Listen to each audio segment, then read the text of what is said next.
플러싱 한 주택가에서 남편이 차량으로 아내를 들이받고 이어 칼로 찌르는 사건이 발생해 충격을 주고 있습니다. 오늘도 사우스웨스트 항공사 항공편들이 대거 결항했습니다. 퀸즈 한인 밀집 지역의 차량 절도 증가율이 전체 평균을 크게 앞지르는 것으로 조사됐습니다. 보건 비상 사태를 이유로 불법 입국자를 즉각 추방하도록 한 타이틀 42가 당분간 현행대로 유지됩니다. 아름다운 제품에서부터 아름다운 사회를 만들기까지 키스는 뉴욕에서 시작하여 현재는 전 세계 12,000명의 직원들과 함께 끊임없이 도전하는 기업입니다. 사람을 생각하고 존중하는 기업. 키스는 한인들이 사회의 주인공이 될 수 있도록 든든한 버팀목이 되겠습니다. 글로벌 뷰티 기업 키스. As a mom, I always seem to be doing two things at once. I'm always on the go, so I was happy to hear that I could get a flu shot and updated COVID-19 booster at the same time. It will keep our family safe. And reduce the risk of serious illness. And make sure we don't end up in the hospital. Get your flu shot and COVID-19 vaccine or updated booster, safe to get at the same time.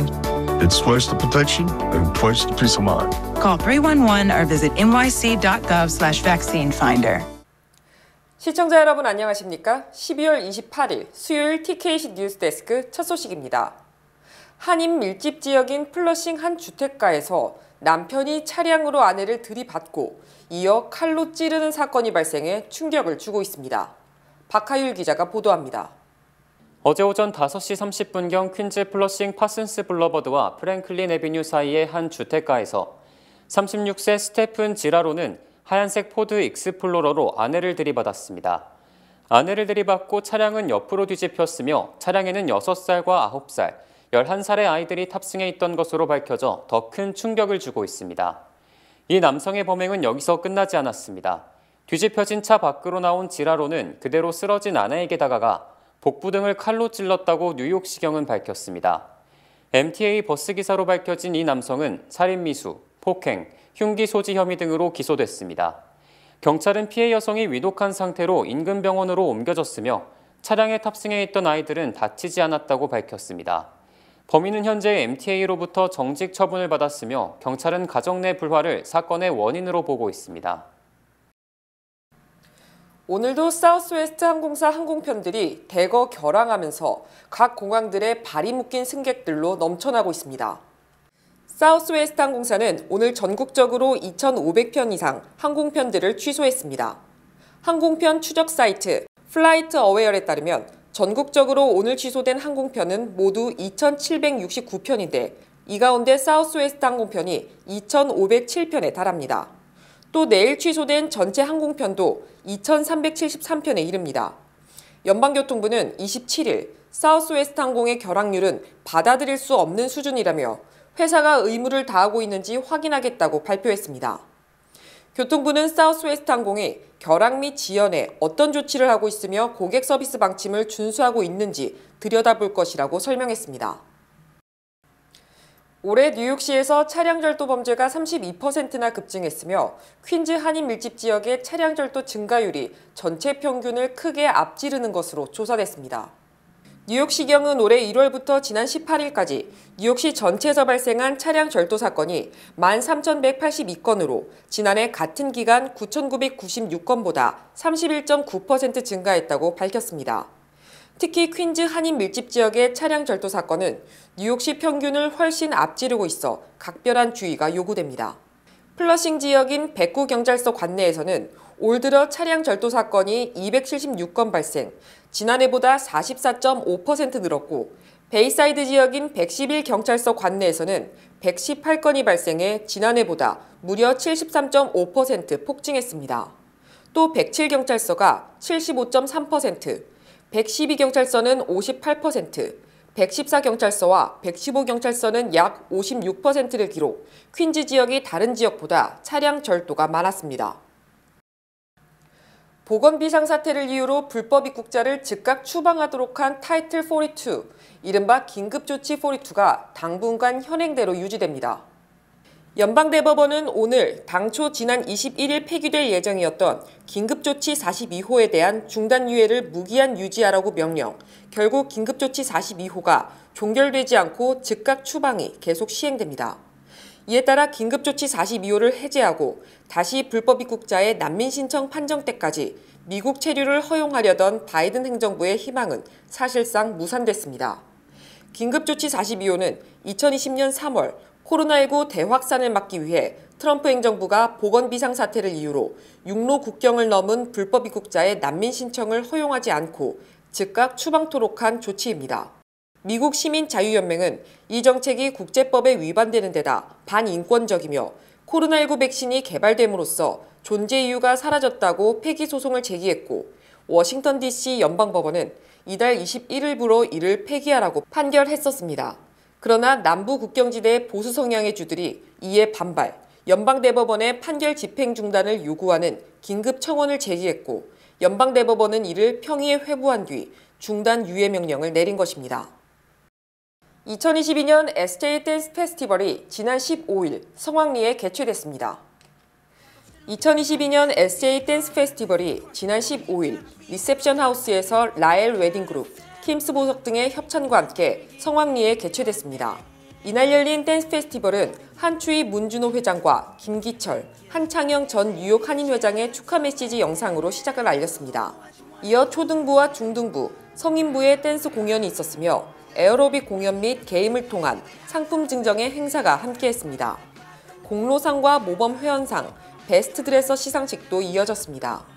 한편 SJ 댄스는 그동안 한인사회의 여러 행사와 함께하며 큰 활력소로 역할해왔습니다. 특히 코리안 퍼레이드 야외 무대 K-POP 콘테스트의 특별 공연을 지난 2006년부터 약 13년 동안 맡아왔고, 지난 2006년, 2010년, 2014년 월드컵 응원전에서도 댄스 퍼포먼스를 선보이며 한인사회에 기여해왔습니다. SJ 댄스는 지난 2005년 칼리지 포인트에 오픈했고, 지난 2021년 9월 베이사이드의 벨 블러버드에서 베이사이드 피트니스 클럽과 함께 새롭게 단장했습니다. 코로나19 대유행으로 제대로 대면 수업을 하지 못한 초등학생들의 평생 소득이 7만 달러가량 줄어들 것이라는 분석이 제기됐습니다. 에릭 하노세크 스탠포드대 경제학과 교수는 2019년에서 2022년 전국 학업 성취도 평가에서 8학년 수학 점수가 팬데믹 이전보다 크게 떨어졌다며 이같이 전망했습니다. 하노세크 교수는 학습 손실이 회복되지 않으면 팬데믹 기간에 초중등 과정을 보낸 평균 수준의 학생들은 이전 학생들보다 교육과 기술 수준이 낮고 생산성이 떨어지는 성인이 돼 평생 소득이 5.6% 감소할 것이라고 예상했습니다. 그는 소득 손실이 1인당 7만 달러, 미국 전체적으로는 21세기 나머지 기간 동안 총 28조 달러에 달한다며 학습 손실에 따른 경제적 비용이 경기 침체에 따른 손실을 압도하는 수준이라고 말했습니다. 이번 분석 결과는 지난 10월 하버드대 다트머스대 공동연구에서 도출된 결과와 일치합니다. 당시 두 대학 연구진은 팬데믹 기간에 학습 손실이 회복되지 않으면 평균 수준의 초중학생 평생 소득이 1.6% 감소할 것으로 전망했습니다. 에릭 아담스 뉴욕시장이 최악의 눈폭풍이 예고됐던 지난주 카리브해의 US 버진 아일랜드에서 휴가를 즐겼던 것으로 드러났습니다. 아담스 뉴욕시장은 지난주 눈폭풍을 앞두고 갑자기 출근하지 않았고, 시장 소재에 대한 논란이 이어지자 어젯밤 마침내 자신이 US 버진 아일랜드로 휴가를 떠났었다고 실토했습니다. 아담스 뉴욕시장은 내가 1년 365일간 뉴욕시를 위해서 일을 한 뒤 단 이틀간의 휴가를 떠났다. 나도 당신들처럼 좋은 워라밸을 누릴 권리가 있다고 주장했습니다. 아담스 뉴욕시장은 지난 2021년 뉴욕시장 선거운동 중 어머니가 돌아가셨다. 어머니 없이 맞이하는 두 번째 크리스마스였기 때문에 슬픔을 이기기 위해 이틀 휴가를 떠났다며 뉴욕시청 출입기자단에게 선처를 호소했습니다. 아담스 뉴욕시장은 22일과 23일 이틀간 휴가를 내고 그 뒤 사흘간 연휴를 포함 4박 5일간 버진 아일랜드에 머물렀던 것으로 알려졌습니다. 한편 바이든 대통령은 미 전역이 최악의 눈폭풍과 항공대란에 시달리는 가운데 어젯밤 US 버진 아일랜드로 휴가를 떠나 적절한 휴가인지 논란이 가열되고 있습니다. 연방하원이 소속 의원과 보좌진을 비롯한 직원들에게 틱톡 사용 금지를 공식 통보했습니다. 27일 로이터 통신에 따르면 하원 사무국은 이날 하원 소속 모든 모바일 기기에서 틱톡 앱 다운로드가 금지된다며 이미 틱톡을 설치했다면 삭제 요청을 받게 될 것이라고 내부 공지를 통해 밝혔습니다.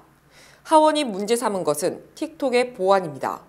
미국에서는 틱톡이 수집한 사용자 정보가 중국 정부에 유출될 수 있다는 우려가 제기돼 왔습니다.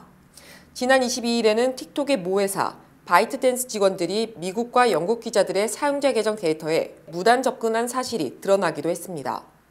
이미 미국 내 19개 주는 중국 정부가 틱톡을 통해 미국인의 개인정보를 추적하고 빼돌릴 수 있다는 우려를 제기하며 국가나 공공기관이 관리하는 장치에서 틱톡을 부분적으로 차단했습니다.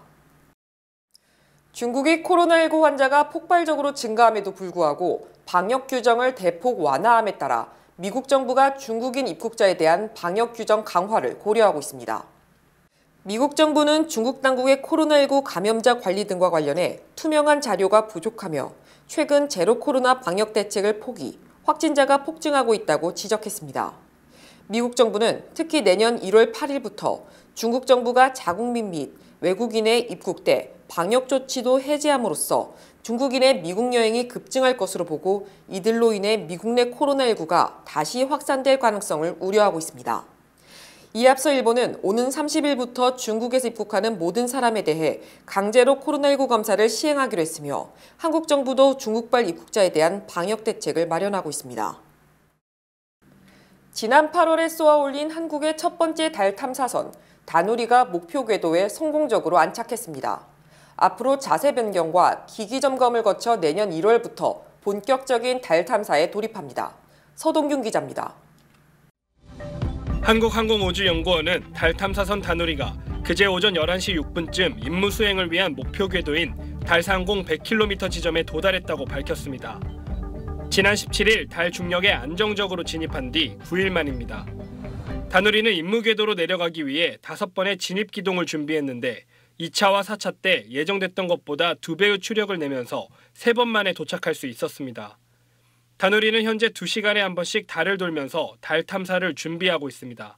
30여 년 동안 우주 개발을 하면서 결국은 지구 주위의 인공위성, 지구 주변의 영역에 머물러 있었거든요. 이게 이제 우리도 어떤 심우주에 대한 가능성 이런 게 열렸다고 생각합니다. 다누리는 앞으로 탐사를 위해 카메라와 통신기기 등의 탑재체가 달을 향할 수 있게 자세를 변경합니다. 내년 1월 탑재체 시범 운영을 거쳐 한 달 뒤인 2월 1일부터 본격적인 달 관측을 시작합니다. 다누리에 설치된 미국 항공우주국 나사의 섀도우캠은 달 분화구의 음영 지역을 촬영해 물을 찾습니다. 물의 존재가 확인될 경우 해당 지역은 인류 최초의 달기지 후보지 중 하나로 선정됩니다. 우리나라가 개발한 광시압 현광 카메라와 감마선 분광기는 핵융합의 에너지 원인 헬륨3를 포함해 달의 각종 자원을 탐사합니다. 다누리의 임무 기간은 앞으로 1년.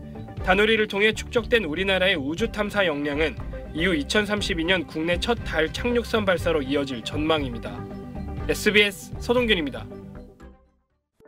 주요 단신 전해드립니다.